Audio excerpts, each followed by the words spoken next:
ఇక విజయసాయిరెడ్డి రాజకీయాల నుంచి తప్పుకోవడంపై ఎమ్మెల్యే గంటా శ్రీనివాసరావు స్పందించారు.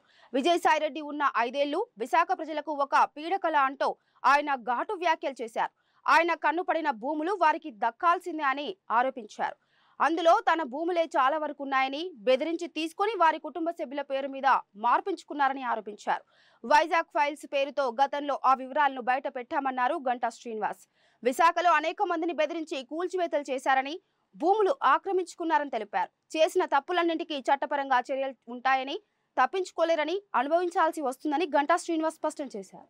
ఆ వైజాగ్ ఫైల్స్ పేరుతోటి మొత్తం అసలు వైజాగ్లో ఏ భూములు నాయకులు అన్యాక్రాంతం చేసుకున్నారు, అటు రూరల్ ఏరియాలో ఏం జరిగాయి, అలాగే విశాఖ అర్బన్ ఏరియాలో ఏం జరిగాయి, చివరికి అక్కడ ఇన్ఛార్జిగా ఉంటే ఆయన మన భీమిలి నియోజకవర్గంలో ఉన్న తర్లువాడ కొండ ఏదైతే వాళ్ళ కుమార్తె పైన ఏదో ఇన్స్టిట్యూట్ పెట్టాలని చెప్పని అఫిషియల్గా కలెక్టర్లని లేకపోతే అందరినీ వెళ్ళి చూడాల్సిన దాన్ని ఏకూజామున ఎవరికి తెలియకుండా అత్యంత రహస్యంగా మరి ఆ కనీసం స్థానిక నాయకులు కూడా తెలియకుండా పోయి చూసి వచ్చి దాంట్లో కూడా వివాదాల్లో చిక్కున్న విషయం మనకు గుర్తుంది.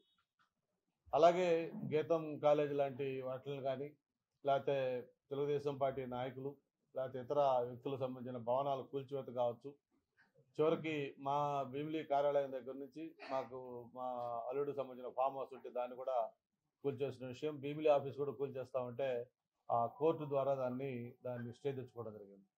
అలాగే పల్లా శ్రీనివాస్ బిల్డింగ్, అలాగే పిల్ల గోవింద్ సత్యనారాయణ బిల్డింగ్, హర్ష అని చెప్పిన తెలుగుదేశం పార్టీ సంప్రదాయం ఉంటే వాళ్ళ యొక్క రెస్టారెంట్, ఇట్లాగా ఏదైతే కాస్త వాళ్ళకి దృష్టి పడిందంటే దాన్ని ఖచ్చితంగా శుక్రవారం సాయంత్రం యాక్షన్ రెడీ చేసేవాళ్ళు, శని ఆదివారాల్లో వాటిని మొత్తం డిస్ట్రక్షన్ చేసేవాళ్ళు. రాష్ట్రంలో జగన్మోహన్ రెడ్డి గారు ఎలా చేశారో దానికి మించి విశాఖపట్నంలో విజయసాయిరెడ్డి గారి ఆధ్వర్యంలో ఇక్కడ ప్రజల్ని భయభ్రాంతులకు గురి చేసిన విషయాలు కూడా మనకు గుర్తున్నాయి. మరి నిన్న సాయంత్రం ఆయన ట్వీట్ చూస్తూ ఉంటే చాలా ఒక పక్క జాలి, ఒక పక్క నవ్వు, మరో పక్క ఆశ్చర్యం అన్నీ కూడా కలిగే విధంగా ఆ ట్వీట్ చేస్తూ ఉన్నారు.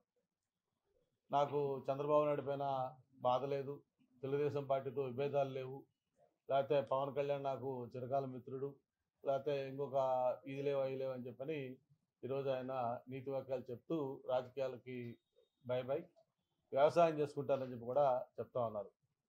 మరి ఇప్పుడు దాకా ఆయన హయాంలో జరిగిన ఈ అక్రమాలకి, భూదోపిడీకి, ఈ అన్యాయాలకి, ఆయన ద్వారా నష్టపోయిన బాధితులకి వీళ్ళందరికీ ఎవరు సమాధానం చెప్పాలి, ఎవరు న్యాయం చేయాలి? ఆయన సింపుల్గా నేను పార్టీకి రాజీనామా చేశాను, అలాగే పదవికి రాజీనామా చేస్తా ఉన్నాను, వ్యవసాయం చేసుకుంటానంటే ఈ చేసిన ఇవన్నీ కూడా పోతాయా అని చెప్పి కూడా మనం ఒకసారి ఆలోచించాల్సిన అవసరం ఉంది.